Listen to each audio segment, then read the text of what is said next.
All right, we didn't have too much for lunch. We're ready to rock and roll. Thrilled to be here. You guys are so lucky to work with Zach and Rick, two amazingly talented faculty, and you just know you're very lucky to be able to work with them to get insight about not only obviously the computer science part of it, but then how do you commercialize your ideas. So today, we're going to talk about something that is pretty darn important in any venture. And Zach and Rick asked me to spend, I have until 3:15, right? Yes. 3:15. All right, so we'll spend the next hour and 2 minutes talking about a word called sales. Oh, I got a little hoop hoop over here, but most everybody was like, oh man, really? So let's start off with that. When you hear the word sales, what are the words that come to mind? Just start shouting them out. Money. Okay, money. What else? Exploited. What was it? Exploited. I'll just say exploit. I don't think it'll fit here. Wow, this is old school with chalk, by the way. I've done this in a long time. What else comes to mind? You hear sales. What comes to mind right away? How about yourself? What's the word there? What's that? Machine learning. Machine learning. Interesting. I'm talking to a bunch of computer science. What else? Leads. What was that? Leads. Leads, okay. What else? Marketing. Marketing, there was another one. Charm. I'm gonna come, what was it? Charm.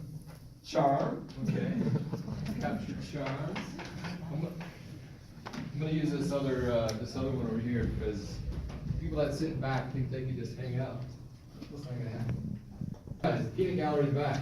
Yes, Customers, Advertising. advertising, door to door, product, okay. Some good words. How about you guys? A couple words that come to mind when you hear the word sales. Enthusiasm? Much faster. Okay. Commission? Social skills? A few more. Suit and tie? All right. I agree with what Zach said. You show up with a suit and tie, and, things are gonna shut down. How about yourself? Salespeople. Salespeople? Competitive. Competitive? Wow, you guys are pretty good here. Customers. Competitive. Sales, the person.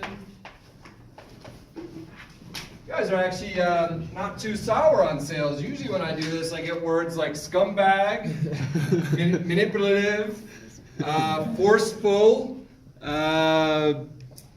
cheesy, some of these other words about what sales is all about. But you guys are saying, well, you started off by saying it's exploitative. Is that right? So sales is exploitative. It's about money. Machine learning is probably my favorite answer. Leads, marketing, charm, product, competition, etc. So it's actually a pretty good framework for sales. The reason I like to start off with that question is most of the time people equate sales with the negativity of that process, right? We've all been in situations probably, if you bought a used car, that's Guido, by the way, right? We've probably worked with Guido in the past, or chances are you've had a not so positive experience in terms of sales because it was maybe high pressure or it felt kind of manipulative, so to speak. Well, I want to spend the next hour hopefully transitioning that way of thinking about sales into understanding how critically important the art and science of sales is. The process of taking somebody that's not interested in what you're selling, or not interested in what you're trying to do, to somebody that is interested and would like to learn more. And then the final step is when they actually take their hard-earned money and give it to you for what you've developed. And so that's the systematic process of taking somebody that isn't really interested in somebody that's like, hey, I'll give you my hard-earned money for what you're doing. So, real quick, who's this guy? Rick had mentioned, my brief background. I think a couple of things to highlight. I have 11 brothers and sisters. Yep. And for those of you that are asking the question, yes, we were Catholic. And, you know, that was a formative thing for me growing up, you know, having such a big family. I was that kid that was selling lemonade. You know, I grew up in Ann Arbor, Michigan. I went to school at Michigan. So I sold lemonade at the big house, you know, the football stadium. I had a paper route when I was, you know, in first grade. I got up at 4:30 in the morning, you know, slinging papers. I don't do that anymore. I'm showing my age. But, you know, coming from a family of 12 definitely gave me the framework about, you know, how can you do a side hustle? How can you sell in order to be able to buy the candy that you want to buy? And then another element is as a business owner and founder. So I've started 4 businesses as a founder, 7 other businesses as either an investor or a co-founder. And one was an absolute flaming failure. I could not have failed more if I tried. And one we sold to HP, worked out pretty well. In our current venture, we create amusement attractions for theme parks around the world. We have over 300 locations in 31 countries around the world. And then the final 2 pieces is I love to teach. And so I'm currently faculty at the Leeds School of Business, and I lead the Deming Center for Entrepreneurship. And then lastly, I love to adventure around with the family. So we've got a 6-year-old Tegan girl, and Tyga is our 9-year-old boy. So we travel all over the world and have some fun doing that. So gives you a quick background about who this guy is. It's going to spend the next hour with you, so you can understand kind of my filter and my framework. Any questions about my background or any, you know, this, by the way, I'll pause real quick. This session is for you. I'm here to be of service to you around the topic of sales. If you want to interrupt, throw something at me, whatever, that's great. We'll discuss, you know, whatever questions you have, but I want this to be valuable and helpful for you. Sound good? All right. Let's jump in. So ultimately, the objective of our workshop today is to, again, hopefully shift that way of thinking of sales as kind of a negative thing into something that's really important. And let me just check in with you. Are all of you guys developing products by yourself or in teams? Teams. Okay. And roughly how many concepts do we have?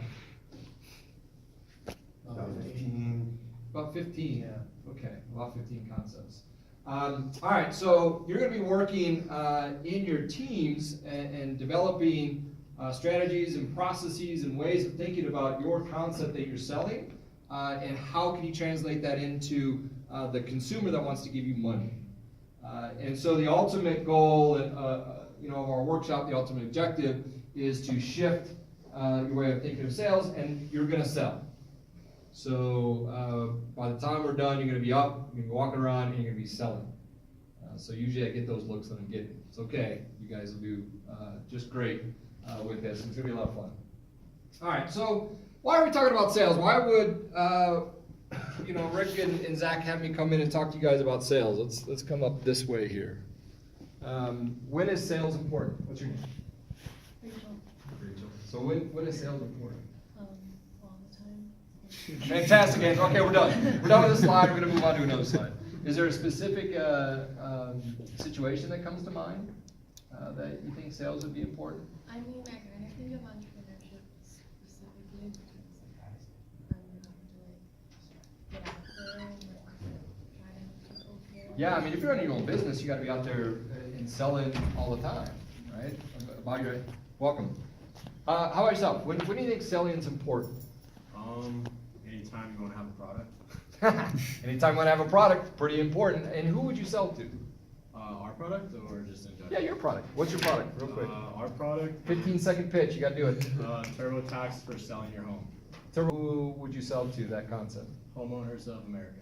Okay, so homeowners. Great. How about yourself? What's your product? Automated sports footage editing for basketball coaches. Can give it go? Yeah. That's awesome. So you guys are the code. I thought you had Syracuse up there when I walked Yeah, up. yeah. So you're editing, because they're one of your pilot companies, right? We're working with them. Yeah, you're working with them. Awesome. Okay, so who would you sell to? Basketball coaches. Okay, coaches, and who else? Basketball fans, diehard fans. Fans. Eventually. And so let me dig a little bit deeper. Are coaches the ones that can write the check, or is it administration? It depends on the school. Okay, depends on the school. So the point is, you got to remember who you got to sell within the chain. Okay, let's get one more idea. Who else do you need to sell your concept to? And what's your name? Michael, and Michael. we are developing a augmented app to sell to universities. Augmented reality touring app. Sell to universities. Super cool. All right. So who would you sell to that would be interested in giving you cash? Admissions maybe at the universities. Admissions, okay. Do you think they have the authority and have the... They have like the in-person tours, so I'm assuming they would. Ah, I see where you're going. Okay. But chances are, who would ultimately say yes or no to, how much does your product cost, roughly? Even know yet. $10 million. $10 million. Okay, so who would write the check for $10 million at the university? So you don't have to know the answer, but that's so it's a key part of sales and who you would sell to. Who would actually write the check, but then other folks which are called influencers. Okay, so you guys got a lot of these. First of all, investors, right? If people are going to give you money, you got to sell to them. You're going to do that, it sounds like. You're going to have an investor pitch.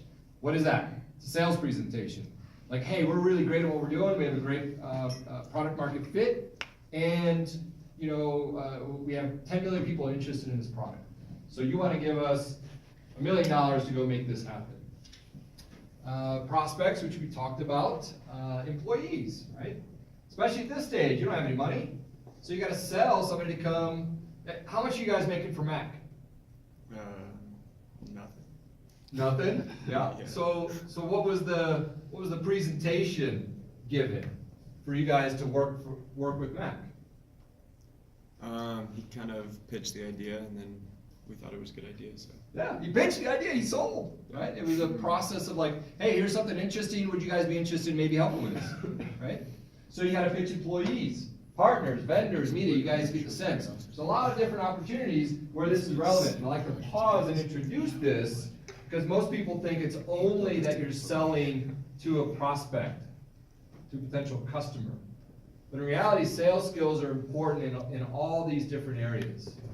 On a regular basis, it's important to understand how can I get somebody that's uninterested to somebody that's interested and excited about what I'm doing. Investor, employees, vendors, partners, etc. So here's what we're going to cover. I'm going to pass out our worksheet here, and we're going to get our hands dirty. Please grab one of these and pass them along. Maybe just pass out on this side. I'll pass out on this side. We're going to go through the rest of our time together. You can see the title of it is How Do You Get Your First-Time Customers? So 5 or 6 key steps for you to be thinking about, about how do you get people interested in your product. But first, again, share a couple of foundational slides. I'm going to go through this, by the way, really, really quickly. It's going to be rapid fire pace, but I'm going to email the slide deck to Rick and he'll send these to you. So this is just context building. Most importantly, I want you guys to be selling and jumping into that. So in terms of context, these next 2 slides will just share one key thing. Sales is a process. It's not a one-time event. Most people correlate sales with the actual presentation when you're talking to somebody that might buy your product. That is the easiest part. Right? So you've got to do discovery. You've got to think about how can your product help this company, right? Hypotheses. Got to assess if there's a product market fit. What's the business case? Will they make money? Will they save money? Right? You've got to develop a proposal, a sales proposal. This is what we can do to help your business make more money. So we've got the tour for the universities. This is how you're going to attract better freshmen into your program if you have this virtual tour. And then ultimately get down to what's the best fit. So this is on the product side, you can see it anywhere from 6 months to a month, right? It's a long sales cycle. At Funnovation, our amusement attraction business, we have anywhere from a 1 month to a 24-month sales cycle. And so we can take anywhere from 3 to 4 contacts before we get a close, up to 25 to 30 contacts before we get a close. So each of you are going to have to decide where are you within that. You won't really know until you're out there selling and learning from competitors and such, but it's a process, and in the web, it's the same process, just quicker obviously, right? People are surfing, doing discovery, 30 minutes, down to, you know, comparing products, down to buying your product because of how you communicated to them or how you sold to them. A more simple framework that I like to share is called AIDA. And this is the process you and I go through when we buy a product. You guys heard of this before? Nope? Alright, so A stands for attention. You must first get somebody's attention before they even think about buying your product, right? Is that an online ad? Is it a personal sale? Is it a trade show that you go to? You stop somebody walking by in the hallway. Once you have their attention, you need to gain their interest. You do this by talking about your features and benefits. What can the product do for your potential customer? And then you start developing desire. Now you start sharing with them about how it'll save them money or make them money. And then at that point, only at that point, will your prospect take action, meaning they will give you money for your product, right? So you got to get their attention, you got to get them interested by asking questions, you got to get them desiring your product, and then they'll give you money for your product. Make sense? Okay. So I already mentioned this. Sales is a process, it's not a one-time event. It's a really, really common pitfall, really common mistake for business owners where they think they just need to give one call or one sales call or do one cold call. It's an entire process right here, right, from discovery to the close. Here's another visual of that. So now I want to jump into developing your sales pitch and ultimately having you guys practice your sales. I've got one key thing that I want to talk about, and then we're going to have you do your value proposition. Who can tell me what a feature is while I have it up there? Let's yeah, I stole your answers. All right. Here's a product. What are some features of this product? So first of all, who's going to define what a feature is? How about yourself? Give it a go. What's your name? What a feature is? Brennan. Brennan? Brennan. Brennan, cool name. So a feature is something that makes your product unique. Oh, good. Unique is definitely a key word. What else? What else is a feature? How about yourself? Makes it useful. Makes it useful? Yeah, go ahead. Something that gives value to your customer. Value is a key word, right? So unique, valuable. Yeah. Added benefit. Added benefit. Added benefit. So benefits are the result of the feature. So we're going to talk about benefits here shortly. So features are ultimately attributes of your product, right? It could be size, weight, color, speed, financing terms, etc. So it's what describes your product. So what are some features of this product? You can drink at any angle. You drink at any angle, right? Alright. What are some other features? What do you observe? What are some observations of this product? Go ahead. It's green. Green, there you go. What else? See-through. See-through, yeah. It holds water. You don't have to Holds tip water. it back every time. You don't have to tip it back, right? So you just, it's convenient. What else? Fancy carabiner holder. Yeah, it's got a little carabiner kind of thing here, right? Ooh, that's sexy. This is actually a really interesting. Sold. Yeah. Want to buy 10 of these, don't you? All right. Oh, we take credit card. All right. So what about that? This is actually a really interesting little mini case study. A quick little sidebar.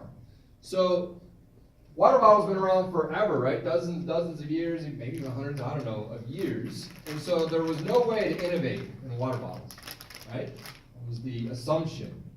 Well, it comes, Contigo comes along and adds, see, all of you guys have envy. See, look, that water bottle is just so last century. And that one up there, I mean, that's just not cool at all. And this one, I mean, come on. You guys are envious of my product here. Well, that one little innovation, right? This one little element has made this into a multi-million-dollar. I can't remember the last time I looked at the revenue, but they're at least in the $50 million range in revenue from one innovation. Right? Now they've done a lot of other things right, by the way. I'm not, distribution channels, marketing, etc. But interesting little mini case study here. This Contigo. Okay, so great. Those are all features. they're attributes, they're things that we observe about our product or about our service. For online apps and for online products, what are some features? What are some features of yeah, go ahead. What was the one innovation that you're talking about for Contigo? Was it just the self-sealing or is it like It was the automatic, the button. that's the one thing that made them, That's what propelled them. okay. Yeah, and they crushed, nobody's copying it, but they gained a lot of market share because of that. So I feel like I've seen a lot of other things like the self-sealing coffee mugs and stuff like that. Yeah. That's Contigo. So that's a product extension. This is what they entered the market with. Okay. Yeah, was this.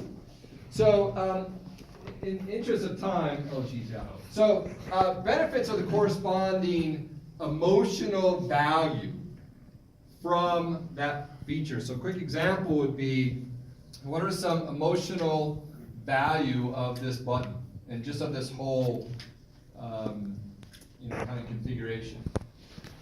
Your mouthpieces of touching everything. Yeah, right, so from here or here, so, ultimately makes it, more sanitized, and so you feel better that it's gonna be, just more sanitary in general. What else? I mean, what about just the, You have like tactile response, so it's, you can fidget with it. good, so now we're getting some emotional benefits, kinda cool. Yeah. Kind of a cool element to it, right? And then, what about, okay, ready? So I'm gonna do a drink off with you. What's your name? Me? All right, ready? All right, we're both thirsty at the same time. Okay, ready? All right, go.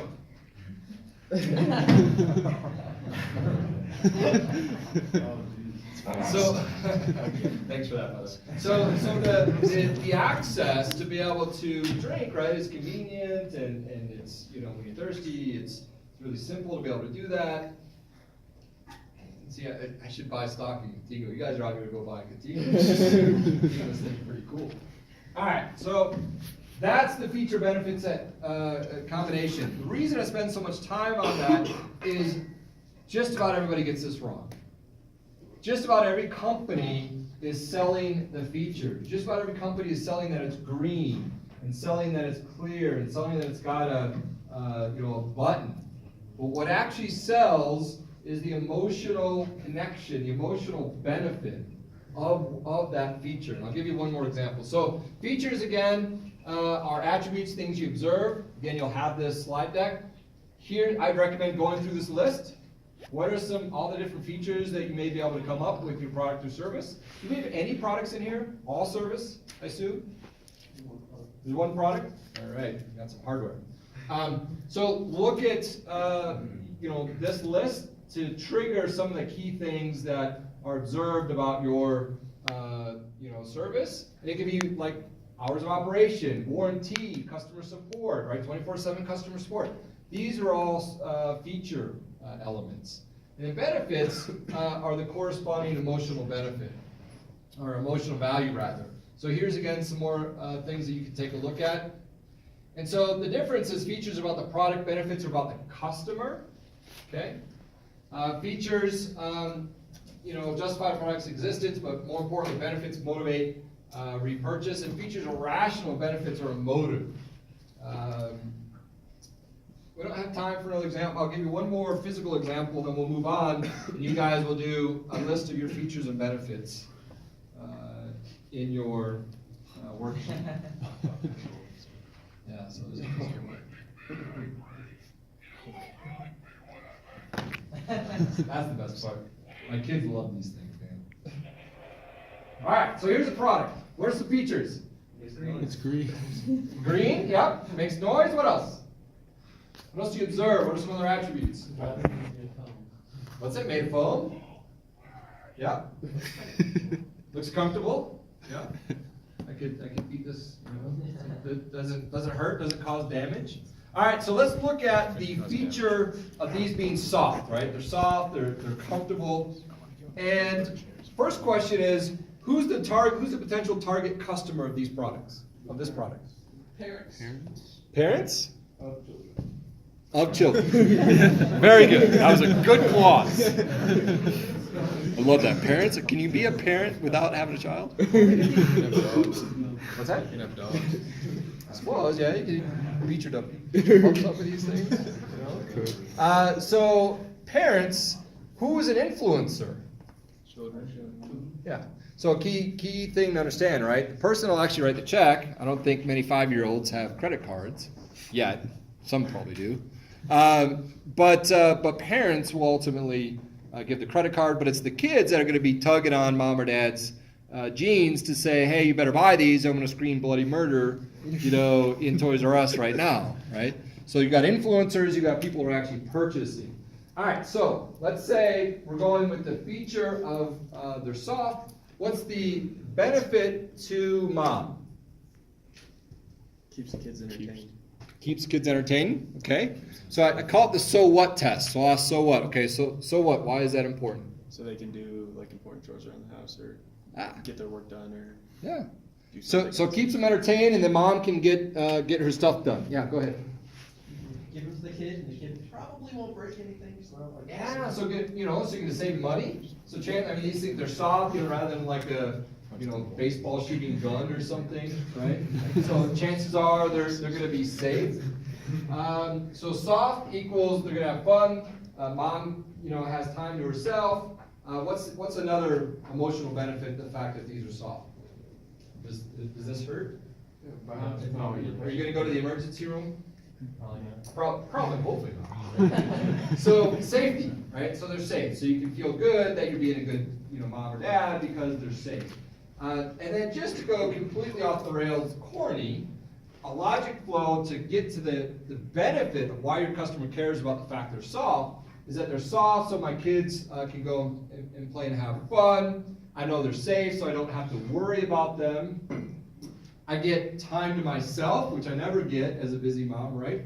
And if I have time to myself, then I think I'm going to treat myself to a bubble bath and a glass of red wine and watch my favorite movie, right? Completely cheesy and off the rails, but gives you a sense what sells, the fact they're soft or the fact or imagery of mom in a bubble bath drinking a glass of wine. So it's mom in a bubble bath drinking a glass of wine. That is the emotional connection that the person that has the purse strings would connect with in order to be able to buy that product. Again, that's way over the top, but the practical applications, if you look at the packaging, I should have brought the packaging. The packaging of these gloves is on the front, it's all fun for the kids. And it's like fun, it's hawk and beating up, and they're having fun. They're having a lot of good times, and they're smiling. And on the back of this package is a picture of 2 smiling parents toasting a glass of wine. So what do you think they're trying to do? Are they selling the features that they're soft? Or are they selling the fact that, hey, if we get these, then we get time to ourselves because we know it's going to entertain them, they're going to have fun, it's safe, etc. So it's triggering that emotion for the parents to hand over the $29.95 to be able to buy. Make sense? Okay, your turn. So I'm assuming that you guys have your value proposition nailed. If not, take 60 seconds to write your value prop. What's the value proposition again? Value prop? How do you describe a value prop? It's in the definition. How about back here? What's your company? What's your value proposition?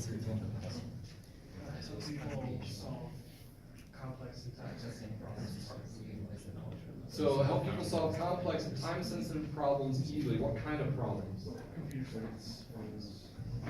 What kind of computer science problem? So let me ask you a different question. Who would give you cash for your idea? Who would find value in your idea? So coders, software engineers, okay? And why, what's the value? Does it save them time? Does it make it look cool? Does it, what's the... Okay. So mostly it saves time. Okay, that's valuable to us, right? So value prop is a combination of kind of what your features and benefits are, maybe one feature with a corresponding benefit, and then the value to the end consumer. Save time, make money, look more prestigious, look smarter, whatever that may be. So it sounds like it might be worthwhile to spend maybe 60 to 120 seconds to write down your value prop. So I'll give you 5 minutes to do the first 2. So write down your value prop, which again is just do one feature with one corresponding benefit, and then you know, obviously what the ultimate value is to your stakeholder, why they would buy your product. Again, save them money, does it make them money, does it give them prestige? You know, does it increase the visibility, whatever that may be. And then the second one is, who are the stakeholders you're selling to?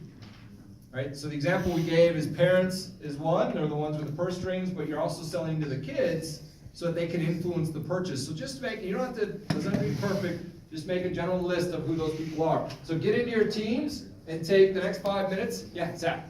Just wanted to let everybody know, if you think back to the jobs to be done worksheet that we worked on, jobs to be done is another term for value proposition. So refer back to that if you can't remember which value proposition. Awesome, thanks. All right, so take a few minutes in your teams and complete the first 2 on your worksheet, and then we'll come back and report out real quick. So go ahead and take a few minutes. The first 2 about your value prop, ultimately why people would either give you money or time for your product or service, or who you're selling to. Let's just do maybe 2 report outs. For stakeholders you're selling to, give us real quickly the concept and who you'd sell to and the ultimate person you think that would write the check. We're doing virtual reality shopping. Okay. And people who own VR headsets are like the main people we sell to. Interesting.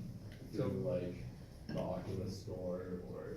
So you're gonna go straight to the consumer, you think? So you're gonna go straight to the people in their homes with the VR?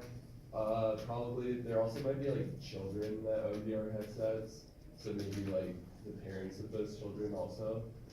Okay. Other ideas of folks that may find value in virtual reality shopping? The retailers? Possibly, right? So that's an idea. Maybe you could enter the market through Macy's as a exclusive for the first 6 months, right? To kind of launch, and they give you a ton of money to do that. So good. So that's a good example of maybe some different folks that might find value in your concept. Besides even just the end consumer, maybe there's a step before that. Let's do one more up front here. How about you? How about you guys? What's your concept and who are a couple of stakeholders? So our app is kind of like a social betting app to challenge your friends with just random challenges. Okay. So the customers would be kind of like millennials, I think, would be people of competitive nature that want to prove that they're better. And so you'd be selling again directly to millennials? Is there anybody else that would find value in something like that? Well, yeah. So so maybe a partnership with Vegas or something, or people already with some kind of casino or hotel or something, or right. What about advertisers? Is that part of your revenue model? Yes. I don't know if it is or not, but obviously a stakeholder, right? So you got to talk to Coca-Cola and others that would want to get those eyeballs. So that's another stakeholder. Okay. All right. Good. Just a couple examples. Any questions about that? All right.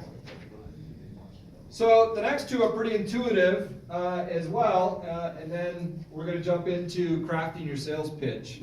So some of you already started on your feature benefit set, which is great. Remember to keep asking so what, so that the so what, why would somebody care about that, right? So it's the soft, and the so what is so you can have a glass of wine while taking a bubble bath, that extreme. Soft, you don't stop at because the kids are safer. Safe is very important, but you can go even further in terms of the emotional benefit. And then, we don't have time to write 10, but research on your computers or your phones 1 or 2 prospects that you could email or call tomorrow. So take another few minutes and fill out at least 3 or 4 features and the corresponding benefit, and then uncover the actual name, company phone, email, and address of 2 to 3 people that you could call tomorrow to sell your concept. And that could be end consumer, it could be an investor, it could be a retailer, it could be etc. So go ahead and take a couple of minutes in your teams to do that. We'll report out, and then we'll do our sales pitch. All right, go ahead and take a few minutes to do that.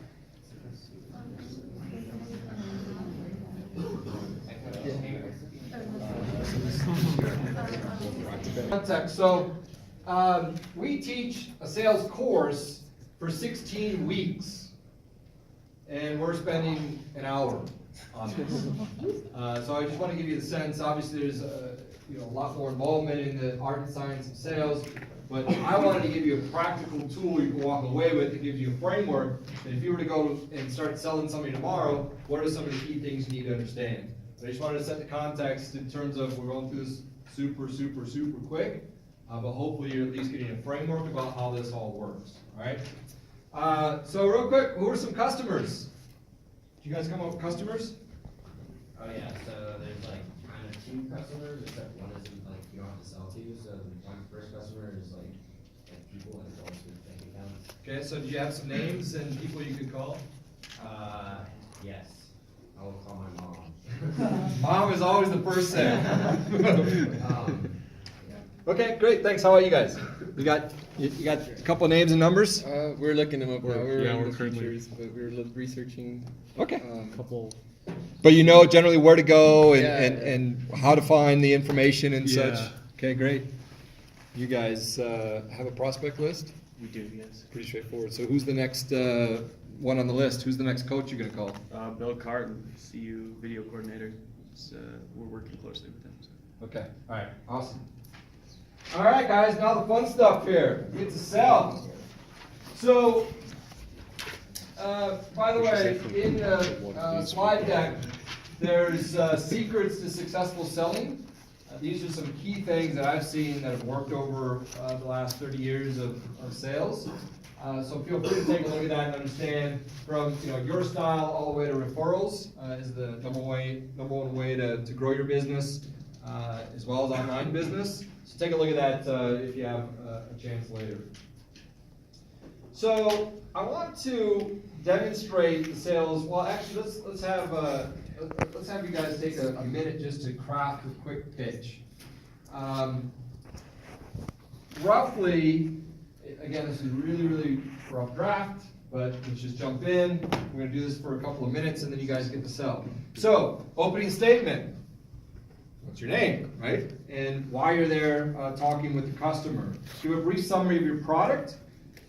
Here's the most important thing in this entire sales pitch draft. What are 2 or 3 key questions that you can ask, open-ended questions, that would allow you to learn from your customer about what's important to them? I'm going to demo this here real quick. And then finally, each of you are going to ask for the sale. And that can be, do you want to buy one? Do you like the red one or the green one? The old credit or cash, cash or credit kind of question. But all of you have to ultimately ask for their business. It's actually one of the key pitfalls to any sales process. People spend a lot of time and money researching and giving the pitch, and then they never ask for the business. It's horrible when that happens.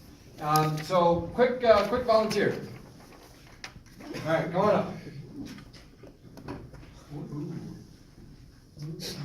All right, so it's going to be a real rough kind of role play to give you a sense of how this can work. Again, it's different tactics online, but it's the same process that we're going through from the customer being uninterested to wanting to buy to what the salesperson has to do. All right, so here's the setup. What's your name again? Seth. There. All right, so I run Ease Electronic Shack at the mall. And I happen to sell a PowerPoint clicker. And, well, that's the setup. And Seth is at the mall with his sweetie. He doesn't have anything to do per se at the mall. He's just kind of browsing. And that's where the setup comes in. He comes in my store. So walk to the store. Hey there, welcome to Ease Electronic Shack. Thanks so much for coming. Just as a quick heads up, everything with the yellow dot is 50% off. I'll be over here if you have any questions. All right, let's pause real quick. So, Seth came in, he was uninterested. What did I do? Told him to be interested because it's time off. Well, I provided an opening benefit, right? So this is save money, make money, be more prestigious, whatever that may be, right? The core things of why people are excited about your product. And so that was the opening benefit. Let me check in with Seth. Were you Interested with that then? Yeah, the yellow box. Hey! I wasn't expecting to say anything about 50, may as well take a look, right? All right, so next is I see that Seth is playing this PowerPoint clicker, he's kind of looking at it, you know, and then I come over and I investigate. And the way I do that, this is the most important, guys, is I ask questions. Hey, I noticed you've been looking at that PowerPoint clicker for a while. You know, what's most important in a PowerPoint clicker for you? Not making a mistake. Okay, so reliability is really important. Okay. Being able to go back, I guess. Being able to switch back and forth, but being reliable. Is there anything else that's really important to you in terms of a PowerPoint clicker? How far away does it work? So the range would be important. Okay. So again, for the purpose of this, so I'm asking questions, right? What do you like? What don't you like? What have you used in the past? Whatever that may be. Now I've learned about Seth. So it's got to have a good range and it's got to be accurate. So now I come and I demonstrate, well, actually, Seth, this particular model is pretty good. This has a range of about 90 meters, and I actually personally use this one. It's never failed. So it's a pretty good, so now I'm demonstrating, right? He's involved. Now I start going to having Seth be convinced. And there's a lot of different ways to do this, but I would say, go ahead and take a look at that. Does that feel pretty nice? Mm-hmm. You know, and let me see something on the back here. Holy crap. It's got a yellow dot. You know, that one's 50% off. Right? So now I'm obtaining commitment, right? I'm getting there. It's like, well, tell you what, you know, this one has what you're looking for. What's your favorite color? Green. Green. We've got one in green. Would you like me to go ahead and wrap that up for you? I'm good for now. We're getting objections. We're getting objections. Too good to be true. All right, but see, right there, I got the order. Well, I didn't get the order. He objected. But I would say, oh, you like green? But one quick point. Did I ask, what's your favorite color, or did I ask, do you like red? What if I had asked, well, let's go. Do you like red? No, not really. Do you like blue? No. Do you like fuchsia? All right, so I'm getting a lot of no's. You can't go anywhere with that. Right? What's more effective? All those closed-ended questions like that, or one open-ended question? What's your favorite color? Green. We got one in green. You know? So open-ended questions is really, really important. All right, any questions about that? All right, so you literally have 2 to 3 minutes to do a quick draft of your pitch. We're going to get up and you guys get to go sell to somebody else in the room. So take 2 to 3 minutes to jot down a couple of key points, and then you guys are going to get up and sell. Okay? You're going to give your pitch. We've got 15 minutes roughly left. So you got, each person has roughly 5 minutes to pitch. You have to ask for the sale again, even if it's feeling a little rushed. Say, hey, do you want to buy one? I want you to get a feel for what it's like. Put yourself out there and ask for the sale. All right. And then people that are listening provide 60 seconds of feedback. How did they do in probing questions? What was their level of enthusiasm? And what was the overall effectiveness of their pitch? And then we're going to switch. So everybody get up. Everybody get up. And go find somebody. Selling going on. All right, how many got a sale? Most of you did close some deals. Well played. All right, what were some takeaways? How was that experience? Pluses, minuses, how'd it feel? Start us off. It was good. I got roped into buying, well, not buying mascara, but a new product. Buying mascara? Wow, that's some good sales. Who was selling you? Rachel was selling. Rachel, selling nice. All right. How about some other takeaways? Oh, it's definitely really difficult to transition between these things, but maybe if I had more time. Yeah, so transitions between those take a lot of time. That's definitely practice. Again, remember we spend 4 months on it. We're spending an hour. But the key is understand here's a rough framework, right? And my hope is that it demystifies kind of this process, not rocket science. How about yourself? What's the takeaway? Well, it's kind of the same thing, since what should be in each one. It was kind of, here's this, and then here's the next step, instead of, oh, and then flowing into the next part, So, kind of. that's a really great take. So flow, and how would you fix that challenge? Yeah, do it another 50 times, right? And you'll get that flow. How about from you guys? What was the takeaway?